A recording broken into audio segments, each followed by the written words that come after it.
And I saw an article this week at NBCnews.com by Ying Ma talking about the White House's Never Trump problem. Ying Ma is the former deputy director of a pro-Trump super PAC. She served as, in 2016, she served as deputy policy director and deputy communications director for the Ben Carson presidential campaign. She's the author of the book, Chinese Girl in the Ghetto. Let's welcome on our guest line, Ying Ma. Ying, it's great having you on the Mike Gallagher Show. Welcome. Thank you, Mike. Great to be with you. I appreciate that, and I appreciate your column because, you know, you point out there's been a lot of headlines about Mitt Romney and his vote against the president and everything. The president really has a much deeper problem than Mitt Romney. Can you kind of walk us through the presence of people who are not aligned with the president and yet are working in his administration? Oh, absolutely. It is one of the biggest problems of this administration. It is also one of the most shocking and underreported stories about Trump's Washington.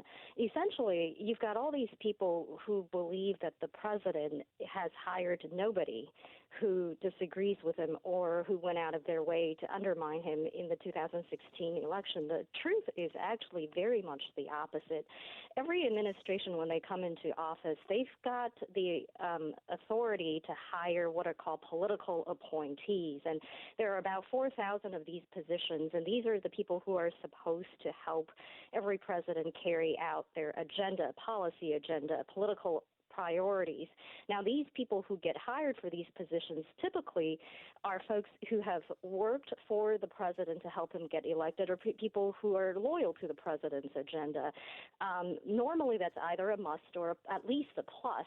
In this administration, however, one of the shocking things that we've seen is that droves of people who are NeverTrumpers have been hired for these positions all across the executive branch. Right. And so that is something that very much undermines the president's ability to implement his priorities, and that is something that Trump supporters very much need to be aware of. We have to be aware of it because it's a problem. You cite retired Army Colonel Douglas McGregor on Fox News saying that the president ended up appointing large numbers of people who subsequently brought in their friends, almost all of whom were opposed to Donald Trump and his agenda. In fact, you write, the appointment of NeverTrumpers was aggressively championed and insisted upon by some senior cabinet members. Some candidates were directly approved by the president himself, while others were proposed by White House political staffers as compromise picks with cabinet secretaries. Many others slipped in because,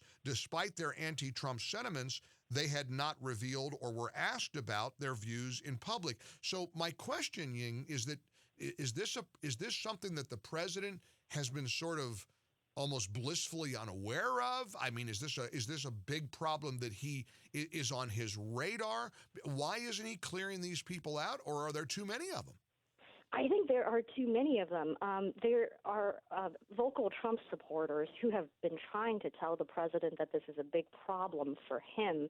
I think there are a couple of challenges. One is that the president is at times a bit too trusting of his senior aides in the White House, right. And some of those people belong to the Republican establishment, and they were never all that on board with the Trump revolutionary agenda to begin with, and so they're not the best people to pick real Trump supporters. On the other hand, I think the president, as he has told Laura Ingraham of Fox News, and as well as other journalists, he has tended to say, well, I'm the only one who matters. I'm the person who's the decision maker. And then at other times he has also said that, well, I don't need all of these people working in the government because the government is already bloated. And I think that latter message is one that does not serve him well, because even though the federal bureaucracy is absolutely very much bloated and needs to be drastically scaled back, right. The political appointees are the people who are supposed to help him do that kind of thing, help him execute other parts of his agenda as well. And if the right people are not in place for those positions, it could create huge problems for him. Ying Ma is our guest, author of the book Chinese Girl in the Ghetto. She wrote a piece this week at NBCnews.com that the president has a problem here with a lot of NeverTrumpers in his administration. Listen, you write that since his acquittal, he has sort of gotten even more emboldened. He's been firing staffers, and you say one thing he should seriously consider is firing every single never-Trumper political appointee in his administration. Ying Ma, I think that truer words were never spoken. He's got a clean house, doesn't he? Oh, he absolutely does, and I hope he does, but I'm not so sure whether my message will actually get to him. Now, I do want to make a distinction. People were saying that the president has fired all these people. So Lieutenant Vindman, one of the people who were dismissed from the National Security Council, he still has a job in the military. He was merely dismissed from serving in Trump's White House. That is very different because people like Vindman, as well as some of the other people that Trump had accused of being never-Trumpers during the impeachment saga, many of those were career people. They were not people who were brought on into the government by the Trump administration. Career foreign service officers at the State Department, they were hired long before Trump, and many of those people will remain long after Trump. That is a never-Trump problem that is different from the one that I'm talking about. Correct. There are many career people, members of the deep state, who hate Trump and are actively trying to undermine him. And they're not people that the president can simply fire at will. I get it. Political appointees, however, are people that he can fire at will because his administration made the mistake of hiring many of them to begin with. You know, this is an argument, as you said, that Laura Ingraham has raised, and I do think this position reaches the White House and the president himself. It's why I get so hypersensitive over a big story like this week's Bill Barr interview with ABC News. You know, the president has enough to contend with, as he's got a lot of people trying to stab him in the back and take him down, and I just don't understand, and I want to just kind of pick your brain on this for a minute. Bill Barr, you know, making all kinds of headlines. Bill Barr, the Attorney General, trashes Trump for his tweets. Bill Barr saying Trump makes his job more difficult. You know, if Bill Barr has an issue with the president's tweeting, can't he go to the president and talk about it in private without having to run to and do this in front of the cameras of ABC News? Well, I think we would all agree that Bill Barr is actually one of the people who has done a fantastic job executing the president's agenda at DOJ, and he's done a fantastic job throughout some of these witch hunts that the president has been subject to. I think this latest controversy has gotten a lot of headlines precisely because the media is always looking for anybody to lambaste the president. Mm-hmm. And if you're someone within his administration, then they go crazy hearing anything somewhat negative coming from you against the president. I know. But he knows that, Ying. He knows going into the interview. He knows the effect it's going to have. So why did he do it? Why do these people air any grievances publicly when they know how much the president is trying to deal with as it is?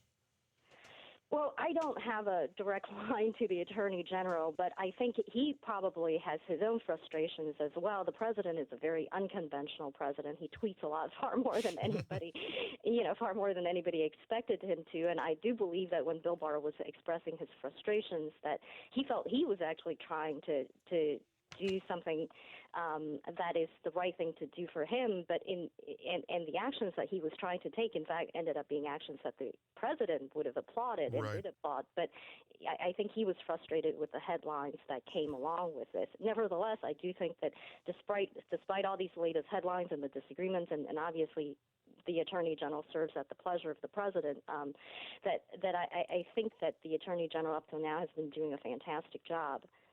I agree. I just wish he would keep some of this frustration to himself. We can all get frustrated. We've still got to serve, like you said, if you're in the administration, you would serve at the pleasure of the president, and you don't want to make it any more difficult for him than it has to be. I agree. I agree with that. I think, to me, the far bigger travesty is that there are all kinds of people who have said all kinds of nasty things about the president publicly.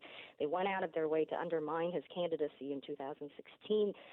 And yet they nevertheless got hired by this administration. Many of them are not as high profile as Bill Barr. Many of them came in at very, much less senior positions in the Trump administration. And many of them are people who will never meet the president and never talk to the president, but they do make up a bureaucracy, and they're supposed to be there to serve the president, and yet they are not the kind of people that the president needs. I believe you'd call that the deep state. Oh, yes. I appreciate your column very much, and we've posted it at MikeOnline.com for everybody to see. The White House's Never-Trumper problem is much bigger than Mitt Romney by Ying Ma. Ying, thank you so much for taking time out of your Michael, schedule thank and joining you very us. much. All the best. Take care.